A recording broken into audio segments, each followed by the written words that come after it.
100 जौखोन्दो सेथि थाखो मावथांखिनि जोहै गोलोम बोथोरनि बेसेन नाङै फोरोंथाय मावबादा बेखेवदों।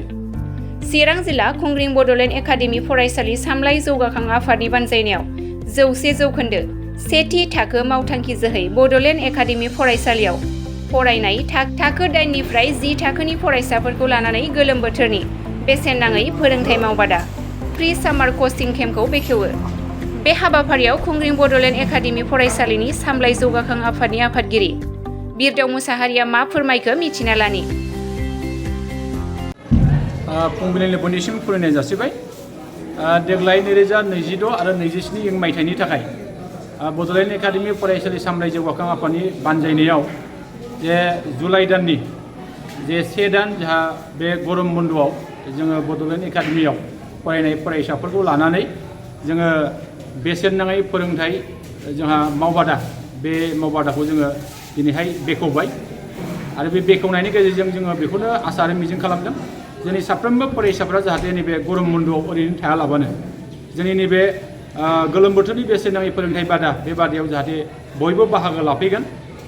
आरो जोङो बेखौनो मिजिं खालामो जाहाथे साफ्रोमबो फरायसाया जाहाथे नैबे दान मोनसेयाव जिखिनि आयदा जोङो दिनैहाय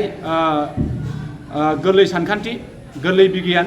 आरो जोंहा इंराजि रावखान्थि बे मोनथाम आयदानि सायाव जोङो फोरोंथाय होनो सिगांदों।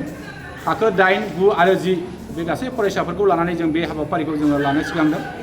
आरो जोंनि बड'लेण्ड एकाडेमि फरायसालि सामलाय जौगाखां आफादनि मोनसे गिदिर थांखिया बेनो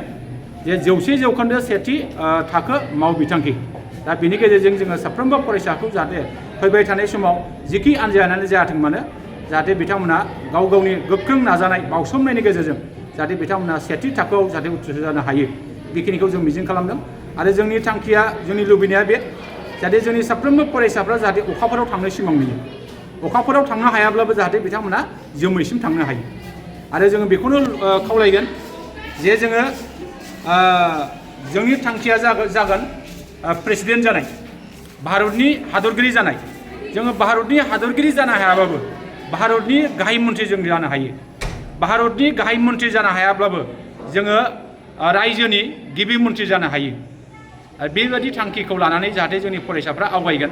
बेखिनिखौ जों मिजिं खालामगोन आरो फैबाय थानाय समाव जाहाथे साफ्रोमबो फरायसाया गोख्रों नाजानायनि गेजेरजों गावखौ बावसोमनायनि गेजेरजों साफा जाफुंसार फरायसा जानो हायो